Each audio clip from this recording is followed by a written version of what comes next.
there's always mistakes made in hiring. You never get that 100% correct. And that's never a great thing for the business. It's not a great thing for the person you hired either, right? I mean, there's potentially a misalignment, misunderstanding. I think when we haven't hired the right way, we correct that fast. We do it fairly, and so it doesn't seep into the business and kind of change our directions, right? With hiring on one kind of more global area, we've gotten most of it right. We don't always get it right 100% of the time. Welcome to Grow Think Tank. This is the one and only place where you will get insight from the founders and the CEOs of the fastest growing privately held companies. I am the host. My name is Gene Hammett. I help leaders and their teams navigate the defining moments of their growth. Are you ready to grow?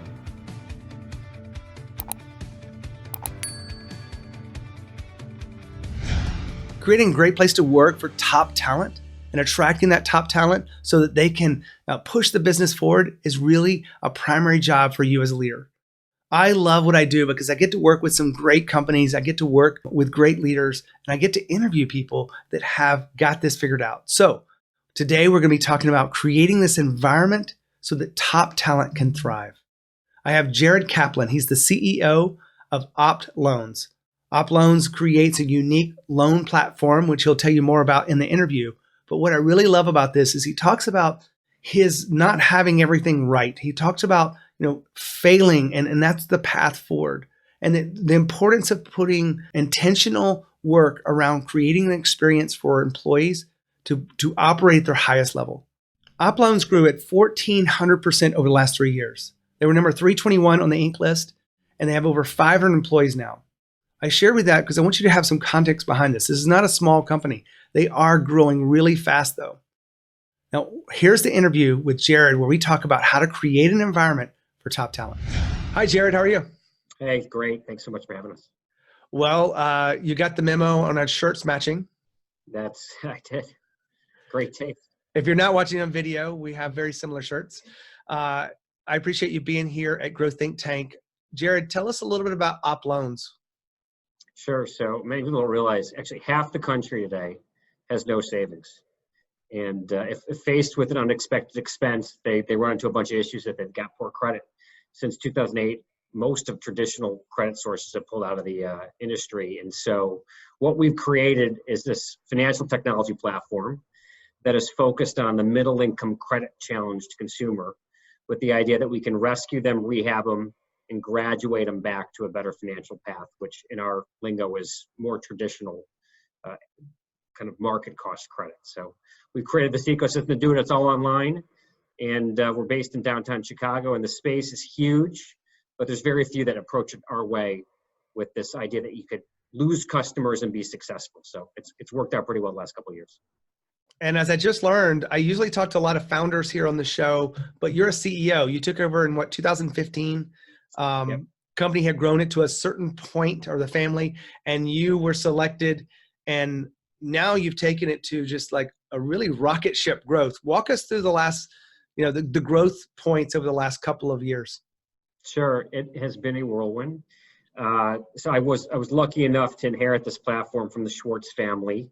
Of Schwartz Capital Group had seeded it back in 2012-ish. They saw the arbitrage, I think, after the Great Recession, that all this traditional capital had exited the system, and this middle income, this U.S. median consumer who didn't have great credit was struggling to find financing options when their car broke down or when they had to go see a doctor and pay for their deductible. So we took this kind of great customer service model and great credit model, about 15 people at the time, about $8 million in revenue. And we've done a lot with the caveat that we say everything we've done, we haven't screwed up the customer service and we have not screwed up the credit, which are the two bedrocks of the business. So we've infused everything from best-in-class online marketing to real-time data and analytics to a world-class data science team. We've obviously scaled the operations with deep proprietary technology along the way, a best mobile-first experience for the customer. And today we still have the best customer sat rankings online. We've also created this terrific place to work. We've got won a ton of awards for being a best place to work, and that has taken us to what will be almost $300 million of revenue 4 years later. And the business is GAAP net income profitable, which I think if you're a specialty finance company, That's quite important. We don't subscribe to a negative gross margin business. When you're sending money out every day, it's got to come back to have a successful business. So we're part of that as well. And just to make sure that they understand here, you've taken this from 15 people to about 500. Is that right? Yeah, I think I looked today. We got 474 as of today. So we'll have about 500 by the end of the year. Beautiful. Well, one of the things that you thought was, really driving the growth of the company is about creating an environment to attract top talent. So why is top talent important for the growth of the business? Yeah, our philosophy has been that you get a lot more from the best talent than you do from the not best talent. And there's no better way to create a great company than to recruit great talent. There's no better way to screw up a great company than to lose your top talent. So for us, it's a life cycle, right? It starts with the premise and what we stand for and the mission. I think that draws a lot of people to our company.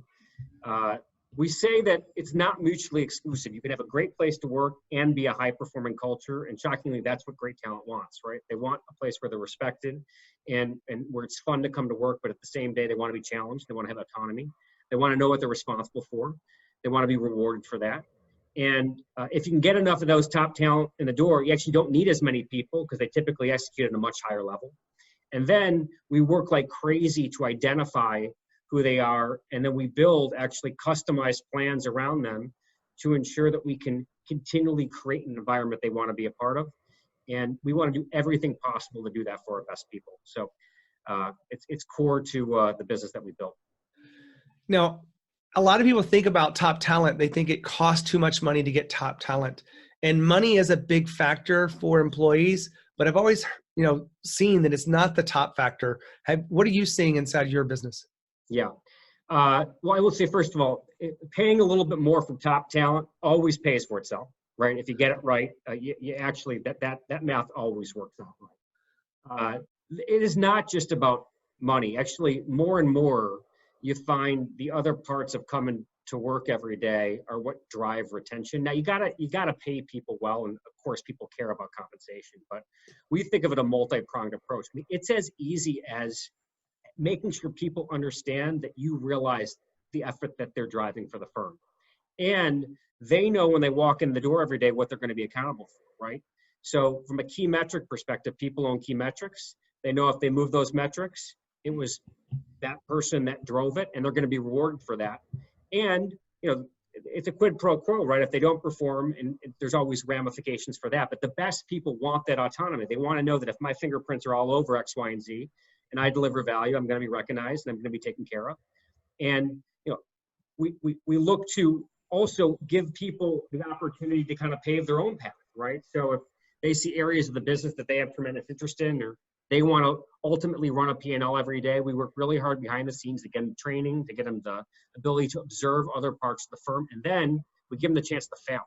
It's actually the number one thing that top talent wants, is they want the chance to fail, because they typically don't fail, and that's exciting for them, and it drives this kind of motivation to come to work every day. So we've had some good success with it.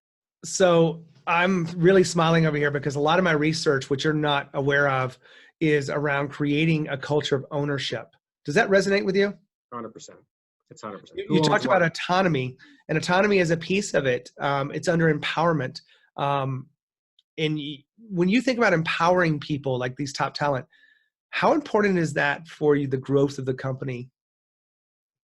Yeah, I mean, we're in this massive space, and there's lots of business to get done if you do it the right way, and that's all great. But whoever executes the best is gonna win it, right? I mean, and that's true for any space, to be honest with you. It's taking a plan and a vision, and then it's having people own mission critical pieces of that and moving the plan and the mission forward, and ultimately typically exceeding what you even think is possible. So this is all part of the bedrock. Now, wait a second. Jared just talked about autonomy. Now, if you don't create a place for your employees to be have autonomy, you really will run them away. Your retention levels will struggle because top talent craves doing something new so that they can grow their experience. They crave that challenge. Now, if you create that, you really will empower them to fuel the business forward. And back to the interview with Jared. Now, when you also think about this, you read a lot about the transparency of this. How transparent is your environment? We're super transparent. Here's what the thought behind that was. When I wasn't a CEO, and someone was always spinning a part of a business or a story, what was tremendously apparent to me was everyone in the room always knew that that person was spinning something or not giving you the full story, and you almost drive less credibility by doing that. Actually, you do. So we set up from day one to be as transparent as we possibly could be. We meet at least quarterly with all employees. We talk about all the good. We talk about all the bad.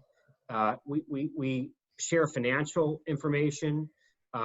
We assume it's a safe environment. We probably take a little bit of a risk there, but it pays for itself. And because people trust us. I mean, they give us the benefit. We screw up things all the time. And you talk about the growth of the last 4 years. I'm a first-time CEO. I have made so many mistakes along the way. And I think that people give me and the other leaders the benefit of the doubt, because when we screw up, you know what we say? We screwed up. That was really not smart. Here's what we thought we were going to do. Here's what the result was. Here's how we're going to change it. Sorry about it. Next time we'll do better. And you got to do better the next time. But when people trust you, they give you quite a long leash to kind of make mistakes. Now, I'm kind of curious. It's all about creating an environment for top talent. Are your employees referring other employees to the company because of it, because of the place that you've created? Yeah, we actually have a pretty nice chunk of employee referrals. People telling their friends, you got to work for this place. Those reviews online are true, and I'm living it, right? And it's not just the crepe days and the massage days, right? I mean, we have all this great kind of ancillary stuff it's more of a cliche in this day and age, right? I think why people love it the most is the customer stories, right? I mean, when you come every day and you've got 3,000 terrific customer experiences every day as a firm, and that's up tremendously, right, from when we first started on this journey a couple of years ago. You go home feeling pretty good that you helped someone in need and you did it the right way, and that sells itself. So we've been very, very successful. I don't have at the top of my head that number, but I gotta say it's at least 10 to 15% of our hiring comes from employee referrals. It's huge. Now, you did mention metrics in there, and I want to make sure that's clear for our listeners here. What kind of metrics are you creating for these employees, and how do you use them to ensure that everyone's achieving at their best? So when you walk into our office, we've got about 215 flat screen televisions, and they're not just for show. They track every piece of data for the business in real time. And they're the key pieces of the business that we know how well we're doing. And that's qualitative data, like how many customers are loving the product. And that's quantitative data, like how many customers are getting through our application conversion funnel. But various folks around the organization know which pieces of the data that they own. So not only do they have visibility to see how they're doing in real time, everyone's got visibility on how everyone is doing in real time. And that's create a real time culture where people understand that high performance is part of the journey, and they know what they're responsible for. Jared, we haven't asked specifically about values.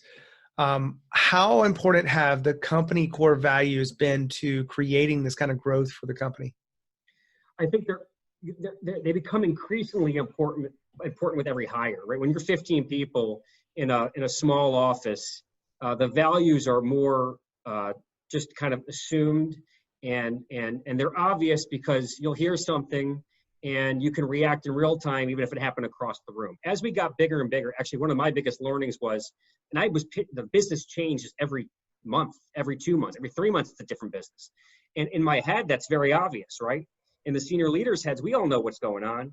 And it was quickly becoming apparent that what was in our heads was not necessarily getting communicated to the rest of the business. And that includes who we want to be. So when we had about 100, 150 employees, we said, oh my goodness, like we got to get something down on paper and create an onboarding and orientation structure so people know what it means to be an Opploans employee. And that's the fabric of our onboarding platform right now. We got 4 values, right? Dare to win, hold the door, say what you see and do what you say. And they all have very intricate meaning behind them. But when we tell the story, there's no doubt after your first day, you know what it means to be an Opploans employee. 1 second here. Jared just talked about values and integrating them into the workforce. Now, when you think about values, it's not a project. It is something to live by. It is something to hire by, onboard, develop, lead, even fire your employees. Your values must have this integration process. I call it operationalizing the values. When I do half-day workshops with teams, I get them to be a part of what the values are for their team and what the behaviors are that line up to that. It gives depth to it. It gives them a chance to be included in the process. They're not handed this, they're building it themselves. And I've seen it work wonders. Now, you can take this and run with it, or if you want me to come in and talk about how the details of that, I'd love to have that conversation. Make sure you reach out to me at gene@genehammett.com. Now back to the interview with Jared. Well, I really appreciate you talking about those aspects. And you mentioned some mistakes. I'd love to just kind of look at one of those that allowed you to, recorrect yourself as a leader. Could you share something that comes to mind? Yeah. Well, I mean, there's a couple. I mean, there's always, when you talk about hiring and moving fast, there's always mistakes made in hiring. You never get that 100% correct. And that's never a great thing for the business. It's not a great not a great thing for the person you hired either, right? I mean, there's potentially a misalignment, misunderstanding. I think when we haven't hired the right way, we correct that fast. We do it fairly, and so it doesn't seep into the business and kind of change our direction. So I put hiring on one kind of more global area. We've gotten most of it right, but we don't always get it right 100% of the time. The other piece is we're constantly changing. There was an incentive plan that we changed. We thought that we should change the way we were incentivizing a portion of our business, and we moved incredibly quick to roll out what we thought was going to be the most exciting, motivating incentive plan ever. And we missed the boat of actually talking to the people it was going to affect. And we rolled that thing out, and it was nothing like we thought it was going to be. And we got tremendous backlash, not surprisingly, pretty quickly. And we literally had to rip it away and go back to the old plan. I mean, this happened within a 3 to 4 day period. And I think the fact that we moved so quickly, then quickly got everyone together and said, listen, that was not what we intended. Here's what we were thinking. Went back to the drawing board.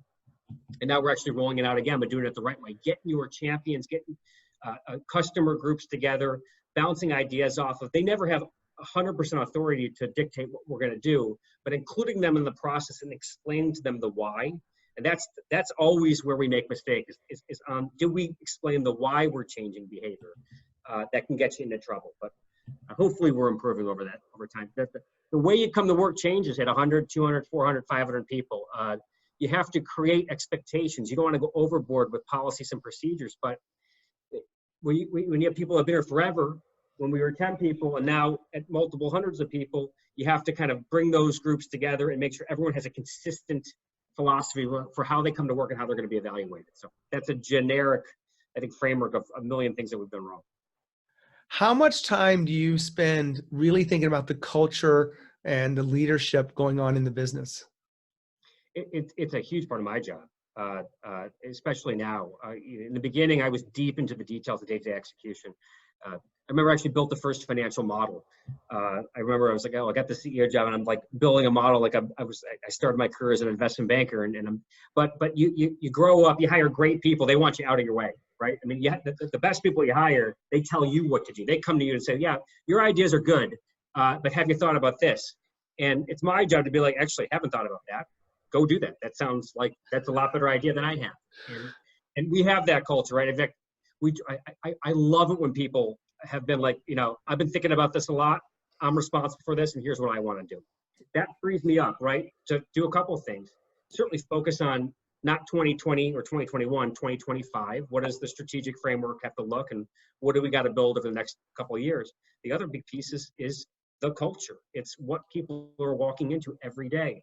Are we identifying the right top talent? Are we doing what we can to retain them? And hiring the right people that will embrace that philosophy so that they can matriculate that through the firm. So I spend a tremendous amount of time talking with everyone in the firm to try to get as much insight, because I'm always the last person to know anyway. So I got to be a little more proactive to kind of figure out where we can improve and continue that success we've had on a great place to work. It gets harder every year. I want to wrap this up with a question that I often ask my clients. But I bet it's changed since those days of 15 employees to where it is now. But how often or how much of your day is reactive versus proactive? So what was it back in the beginning and what is it now? Well, it's always started hoping to be proactive. That's, you come in with a game plan. I think my job is to focus on the areas of the business that need the most help to drive the most strategic value. So actually what we have is an incredibly proactive approach, which is the top 5, right? Which is the top 5 things that we got to get done in the near term that either increase the equity value of the firm or increase our ability to deal with whatever defensive risks we may have to defend against. So that's all on this top 5, and the entire firm actually understands the top 5. Doesn't mean you don't get your day job done. Everyone's got their day job, but we got to move and we got to get these top 5 things done within whatever the next quarter, reasonable period of time. Now, so that's 80% proactive. 20% of the time something pops up. And we want to have organized chaos, not chaos. But when something pops up that's mission critical, we cannot lose our nimbleness. And that can be on the upside and the downside. And so we maintain a framework whereby when something pops up that you have to be reactive about, we get it done quickly. We mobilize the workforce. We create strategic rooms where people sit in to kind of get whatever has to get done. And that has proved to be an effective go-to-work model for us. Now, was it always like that? Because in the early days, it was probably flipped. Fair to say? 100% flipped in the early days. Just trying to figure out what works, right? There was a couple. Do we have a business? Was the big question, right? It's like I can't wait to the day when we can build a huge, in our space, consumer finance, a huge compliance department, right? Like that will be a great day. It was more about kind of testing like crazy, A/B testing like crazy, and figuring out what worked, and then doubling down. And scale gives you a little bit more benefit to especially for me, to remove myself from some of that so that I can focus on the future. Perfect. Well, Jared, I really appreciate you being here at Growth Think Tank, sharing your wisdom and talking to us about, creating a place that top talent can thrive. So really appreciate everything you said. I appreciate it. Thank you. Thank you for having us on. Wow, what a great interview.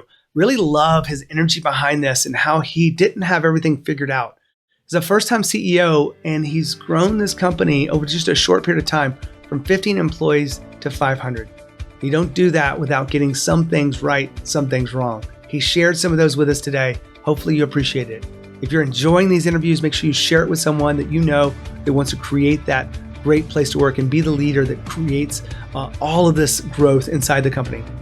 As always, lead with courage. We'll see you next time.